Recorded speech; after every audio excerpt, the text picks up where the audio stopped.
بسم اللہ الرحمن الرحیم۔ السلام علیکم ورحمۃ اللہ وبرکاتہ۔ آج میں آپ کو محبت کے بارے میں بتلانے جا رہا ہوں کہ محبت کس چیز کا نام ہے، محبت کسے کہتے ہیں، محبت کیسی ہونی چاہیے اور کس سے ہونی چاہیے۔ میرے محترم، ایک صحابہ کا اللہ کے رسول سے، اللہ کے رسول کا صحابہ سے کس قدر محبت تھی، آئیے میں آپ کو بتاتا ہوں۔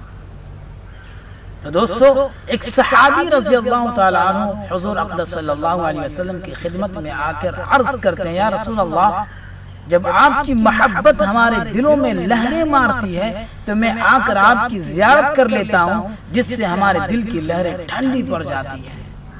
لیکن جب آپ جنت کے اعلیٰ منظر پہ ہوں گے، اعلیٰ مقام پہ ہوں گے، اونچے درجے کے جنت میں ہوں گے اور ہم نیچے درجے کے جنت میں ہوں گے، تو پھر آپ کے بغیر، آپ کی زیارت کے بغیر جنت کے اندر لطف کیسا؟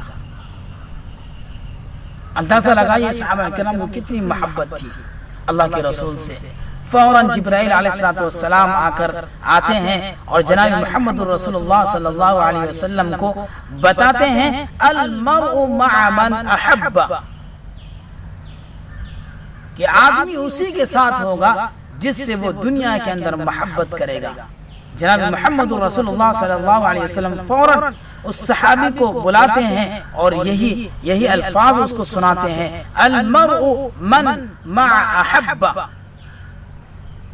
المرء مع من احب، کہ آدمی جس سے محبت کرے گا اسی کے ساتھ وہ جنت کے اندر ہوگا۔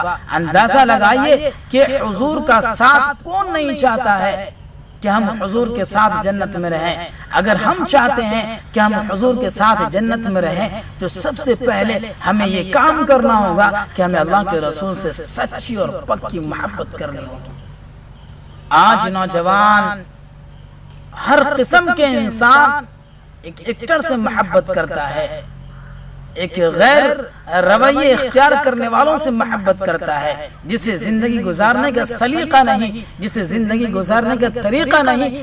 آج ہمارا نوجوان ان سے محبت کرتا ہے۔